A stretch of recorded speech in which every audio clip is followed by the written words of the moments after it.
Magandang hapon! Kumusta po? Narito po ulit ang update natin para sa lagay ng ating panahon.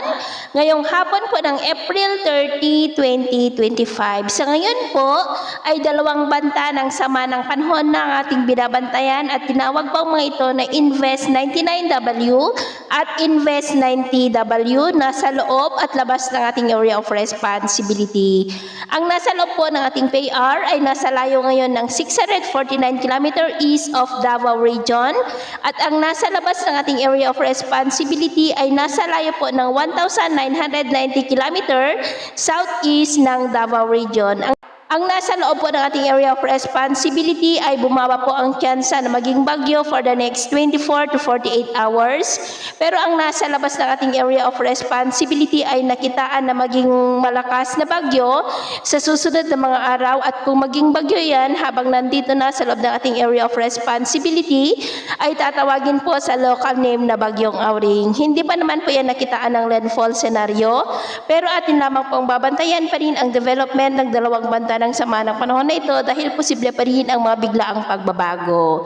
At ito nga ang pinapakita ng forecast model na ating ginagamit hanggang po sa susunod na 2 linggo.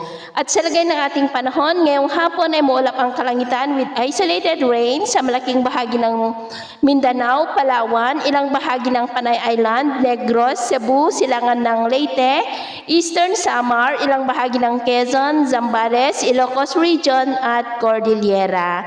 At mamayang gabi may tsansa pa rin ng cloudy skies with isolated light to heavy rain sa may Zamboanga Peninsula, Basilan, Northern Mindanao, Sorsogon at ilang bahagi ng Davao Region, Pangasinan, Ilocos Sur at maging po sa ilang bahagi ng La Union at Cordillera. Kaya mag-ingat po tayo dahil posible pa rin ang mga banta ng mga pagbaha at pagguho ng lupa. At sa atin naman po mga baybayin, wala naman po tayong nakataas na namang gale warning signals, pero ba yung pag-ingat lamang po kung papalaot tayo para po mas makaiwas sa mga sakunang pangkaragatan.